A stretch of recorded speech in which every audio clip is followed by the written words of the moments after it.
के रूप में रमज़ान के 17वें दिन, और इसी दिन से अगर जब त्यौहार मनाया जाता है तो इस्लाम धर्म में हज का जो सबसे 5वां एक कर्म है, सबसे बड़ा कर्म माना जाता है। उस कर्म को पूरा किया जाता है इसी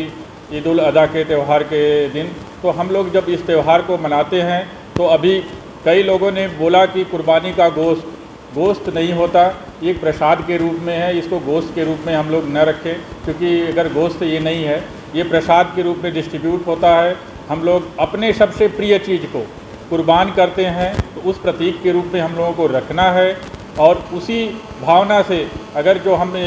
त्यौहार हम लोग मना रहे हैं तो उतनी पवित्र आत्मा के साथ अगर जिस चीज़ को भी अगर हम कुर्बान करते हैं, अपने सर्वस्व को न्यौछावर करते हैं, जो एक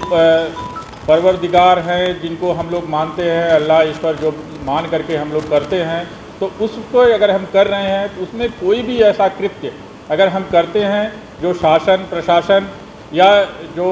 देश का कोई कानून है, अगर उसमें अवरोध उत्पन्न होता है तो उस अवरोध के उत्पन्न होने के बाद या उसकी अवहेलना या उल्लंघन होता है, तो जो हमारा कुर्बानी का जो ये त्यौहार है, ये कुर्बानी का त्यौहार उस तरह से सबाब में नहीं जाता जिस तरह से उसको सबाब में जाना चाहिए। तो हमें उसी भावना से, उसी मनोकामना से अपने त्यौहार को मनाना है। मैं पहले वाले आपके ईद उल फित्र के त्यौहार में मैं यहाँ पे आया था, जैसा एसपी आर्य साहब ने बताया, मैंने देखा कुछ लोगों की मनसा, अगर जो ईदगाह खाली है तो भी उनका मन करता है कि सड़क पर के बैठ करके ही नमाज़ पढ़ें, क्योंकि हम लोग भी यहाँ पे खड़े होकर के देख रहे थे तो उनके इस तरह की भावना थी। तो मेरा आप लोगों से सबसे रिक्वेस्ट है कि इस तरह की भावना रखने वाले व्यक्तियों को आप लोग मनाही करिए, और जो आप लोगों के जो ईदगाह की जो इंतजामिया कमेटी के लोग हैं या जो मुअज्जिज लोग हैं, उनसे भी रिक्वेस्ट है कि जो हमारे एंट्री के गेट हैं वहाँ पे कम से कम 5 से 10 लोग वहाँ पे आप लोग खड़े रहेंगे और लोगों को अंदर जाने के लिए लगातार बोलते रहेंगे। उसमें ये ना हो कि पुलिस के लोग खड़े होकर के बोलें अंदर जाने के लिए। मेरा सभी जो भी जहाँ जहाँ ईदगाह है या जो मस्जिद है, उन मस्जिद और ईदगाह कमेटी के लोगों से रिक्वेस्ट है कि आप लोग वहाँ पे खड़े होकर के लोगों को, अगर जो भी टाइम आप लोगों के द्वारा मुकर्रर किया गया होगा कि इतने बजे इतने यहाँ पे ईद पढ़ी जाएगी, इतने बजे यहाँ पे पढ़ी जाएगी, तो उस हिसाब से आप लोग मुकर्रर टाइम पे आप लोग अनाउंसमेंट करा दीजिएगा। और जो हमारे मुफ्ती लोग और इमाम लोग हैं, उनसे भी रिक्वेस्ट है कि आप लोग एक अनाउंस करें। बहुत से लोग ऐसे मैं देखता था कि लोग आ रहे हैं, ईद की नमाज स्टार्ट हो गई है, उसी के बीच में आ रहे हैं और नमाज के लिए फिर वो दिक्कत होती है, डिस्टर्बेंस होता है। तो आप लोगों हमने देखा बहुत से ज़िलों में इस तरह के जो इमाम लोग हैं, जो वहाँ के शाही इमाम हैं, तो उन लोगों ने अनाउंसमेंट किया कि इतने बजे ही अगर जो आएगा उसको ही ईदगाह या मस्जिद में हम लोग एंट्री करने का देंगे और लोग दूसरे जगह पे जा कर के नमाज़ पढ़ें और अपना कुर्बानी का जो त्यौहार, चूँकि जैसा एसपी आर्य साहब ने बताया कि बहुत से लोग चूँकि जल्दी में लोगों को कुर्बानी करनी होती है और ये त्यौहार हमारा 3 दिन तक चलता है। तो 3 दिन हम लोग जब मनाते हैं त्यौहार को, तो उसमें जो कुर्बानी के रूप में अगर हम जिस भी जो जानवर की कुर्बानी करते हैं, जो सरकार के द्वारा या जो शासन के द्वारा जिसको प्रतिबंधित श्रेणी में रखा गया है, उसकी कुर्बानी तो किसी भी दशा में अगर किया जाएगा। आप ये समझ लीजिए, अगर आप कोई अगर लग रहा है ना, एक कहावत है कि अगर हम छिपा करके कर लेंगे, आप अगर पढ़ेंगे, अगर कुरान में हदीस में जाएंगे, उसकी व्याख्याओं में जाएंगे, जो देश और समाज का कानून है, अगर उसकी अवहेलना करके अगर हम वो कर रहे हैं, तो जो आप कर्म कर रहे हैं उस कर्म का फल अगर आप सोचेंगे कि उस कर्म का फल आपको मिलेगा, उस कर्म का फल आपको नहीं मिलेगा, बल्कि वो कर्म का फल आपको अगर हम चूँकि जो भी कर्म करते हैं, मुस्लिम धर्म में है कि क़यामत के दिन आने के बाद हमें जन्नत अदा की जाएगी, तो वो आप सोचें कि उसके अगर एक एक अगर गणना होगी तो उस गणना में वो आपका जो कर्म है, जो आपके कुछ अच्छे कर्म होंगे, उस अच्छे कर्म को भी वो समाप्त कर देगा और फिर उसको दोजख ही होगा, उसको जन्नत नहीं मिलने वाली है। तो इस तरह की भावना अगर जो लग रहा है कि अगर हम छिप करके कर लेंगे, छिप करके हम मनुष्यों से तो छिपा सकते हैं,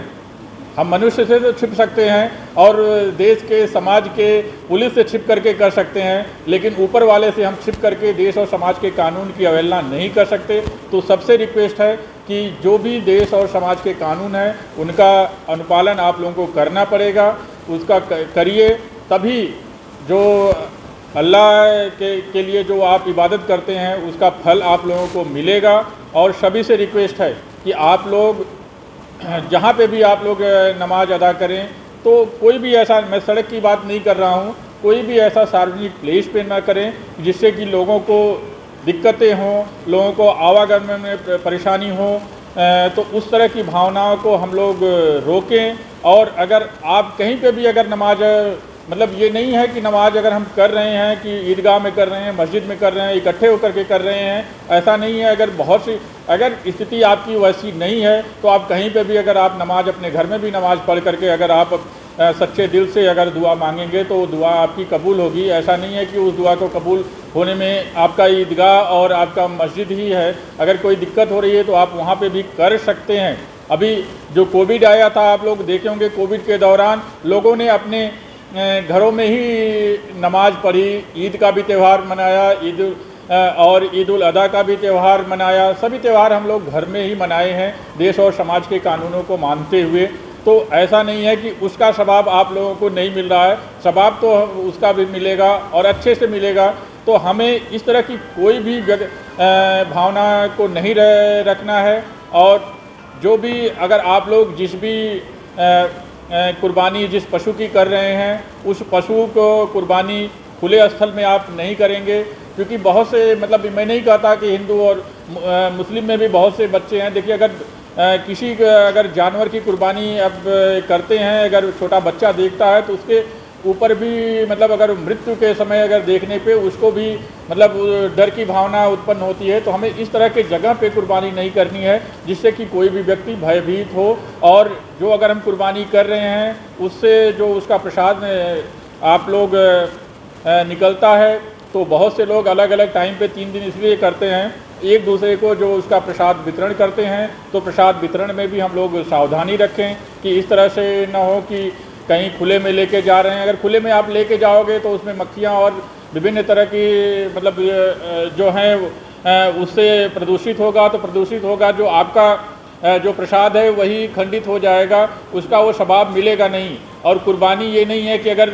लोग अनिवार्य रूप से, कभी कभी मैं देखता हूँ लोग करते हैं, तो ऐसा नहीं है कि हम लोग अनिवार्य रूप से कुर्बानी करें। कुर्बानी जो यथा योग्य सक्षम है वो कुर्बानी करे। और जो अपने आसपास के पड़ोसी हैं उनको उस कुर्बानी का, क्योंकि आप कुर्बानी का जो प्रसाद देते हैं वो आप अपने लिए करते हैं, वो आपको उससे मिलता है। जो गरीब लोगों को बांटते हैं आप लोग, तो गरीबों को उसका कुर्बानी का प्रसाद बांटें, जिससे कि जो आपके मनोकामना है, लोग इसीलिए पहले, जैसे अब हम अगर बाज़ार से जाते हैं, हम देख रहे हैं कि बाज़ार में अभी आज न्यूज़पेपर और पेपरों में पढ़ो तो बकरे का रेट इतना हाई हो गया। देखिए, अगर बकरे का रेट 2 लाख का बकरा अगर ख़रीद करके आप लेके आ रहे हैं और वही कोई व्यक्ति अगर वो 1000 रुपये का बकरा अगर ख़रीद कर लेके आ रहा है, तो ऐसा नहीं है कि 2 लाख रुपए का जो बकरा ख़रीद रहा है उसको अलग से प्रायोरिटी मिलेगी और जो 1000 का खरीद के लिए आ रहा है उसको अलग से प्रायोरिटी मिलेगी। ये नहीं है, लेकिन इस तरह की भावना है, हम लोगों में दिखावा की प्रवृत्ति है। तो इस तरह का ये त्यौहार नहीं है जो आज के समय में हम लोग इस त्यौहार को जिस रूप में मनाना शुरू कर दिए हैं। तो इस तरह की बातें नहीं होनी चाहिए, इस तरह की भावना नहीं होनी चाहिए। हम लोग जो ज़कात के रूप में जो करते हैं उसको करना चाहिए, और जो भी हमारा नियम और कानून है उसका अनुपालन करना पड़ेगा। और जैसा कि मैंने देखा ईद उल फित्र के समय में औसियारे साहब जो बता रहे थे, जो मैं खड़े होकर के जो मुझे महसूस हुआ कि लोगों के ये था कि नहीं, सड़क पे नमाज पढ़नी है। तो इस तरह की भावना नहीं होनी चाहिए। अगर इस तरह की जिसकी भावना होगी तो प्रॉब्लम, अभी हम लोग बड़े शांतिपूर्ण और बड़े अच्छे शब्दों में कह रहे हैं, तो उसको प्रॉब्लम होगी। अगर आप लोग सड़क पे अगर नमाज पढ़ेंगे तो प्रॉब्लम उस जो कमेटी के लोग, जिसके लिए मैं बोला कि 5-10 लोग जो कमेटी के लोग होंगे, वो कमेटी के लोगों को, और क्योंकि सब चीज़ की रिकॉर्डिंग होती है तो उसको वो फेस करना पड़ेगा। तो आप सभी से इसीलिए आज बहुत शार्ट टाइम पे, कल ही ईद उल अदा का त्यौहार है। बहुत से अब बाज़ार बड़े इस समय गर्म होगा, आप लोग भी ख़रीदारी में बड़े मशगूल होंगे, तो आप लोगों को इसलिए बुला करके बताया गया कि एक बार हम लोग भी अपनी बातें आप लोगों तक कन्वे कर दें। उस बात को आप लोगों को जो आदेश है, उस आदेश का आप लोगों को अनुपालन करना होगा। जो मस्जिदें हैं, आप लोग अगर जैसा आप लोग हमारे इमाम साहब जो सरदना के हैं, उन्होंने बताया कि बहुत पहले कम मस्जिदें थी, अब हम लोग मस्जिदों की संख्या को बढ़ा लिए, तो बढ़ा लें हम लोग। और ईदगाह में जिस तरह से देखिए, हमने देखा था जिस तरह से नमाज अदा हो रही थी, बहुत अच्छे उस तरह से नहीं हो रही थी, तो हमें उस तरह से उतने भीड़ में जा कर के न नमाज हम ठीक से मतलब कर पा रहे हैं, न हम दुआ कर पा रहे हैं, न बगल वाला मतलब न खड़े हो पा रहे हैं, न झुक पा रहे हैं, तो इस तरह की समस्याएं आती हैं। तो इस तरह से हम लोगों को नहीं करना है। हमें ईदगाह में जितने लोग आ सकते हैं उतने लोगों को ही वहाँ पे ईदगाह में अलाउ करना है, और शेष लोगों को हमें अपनी अपनी जो मस्जिदें हैं जहाँ हम लोग नमाज अदा करते हैं हर जुमे के दिन, तो वहाँ पे ही हम लोग, आप जब जुमे के दिन वहाँ करते हैं तो यहाँ पे भी इस दिन भी आप लोग कर सकते हैं, वहाँ पे भी आप लोग करिए, लेकिन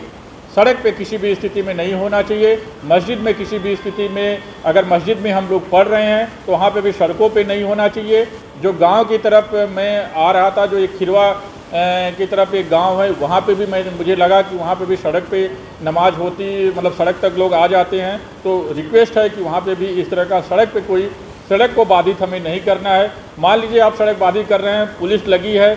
एकाएक किसी की गाड़ी जो है अगर आ ही रही है और उसका ब्रेक फेल हो गया, तो वो तो आपके उस पर आ जाएगा, एक्सीडेंट भी हो जाएगा। तो हमें उससे बचना है, इस तरह की बातों को से दूरी बना के रखना है। और जैसा सब लोगों का निवेदन है, आप लोगों ने हम लोगों को आश्वस्त किया है, तो हम आपकी बातों से आश्वस्त रहें ना,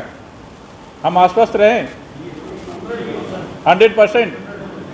पिछली बार की तरह पुनरावृत्ति तो नहीं हो पाएगी, ऐसा तो है नहीं हो पाएगी ना। तो मेरा सभी से रिक्वेस्ट है कि जो कमेटी के लोग हैं, कम से कम आप 5 से 10 लोग, जो गेट हैं, आपके एंट्री पॉइंट के गेट हैं, वहाँ पे आप लोग अनिवार्य रूप से खड़े रहेंगे, और जो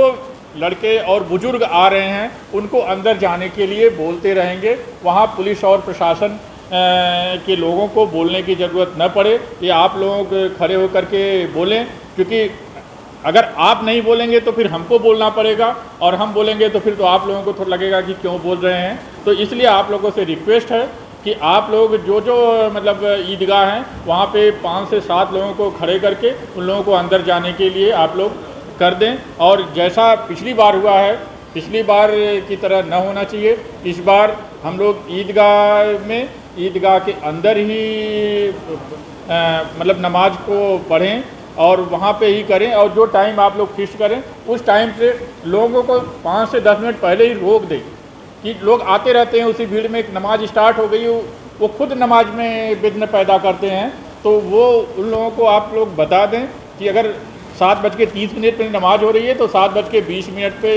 या 25 मिनट पे ही एंट्री होगी, उसके बाद एंट्री नहीं होगी। इस तरह की बातें आप लोग कर लें। और जो नगर पालिका की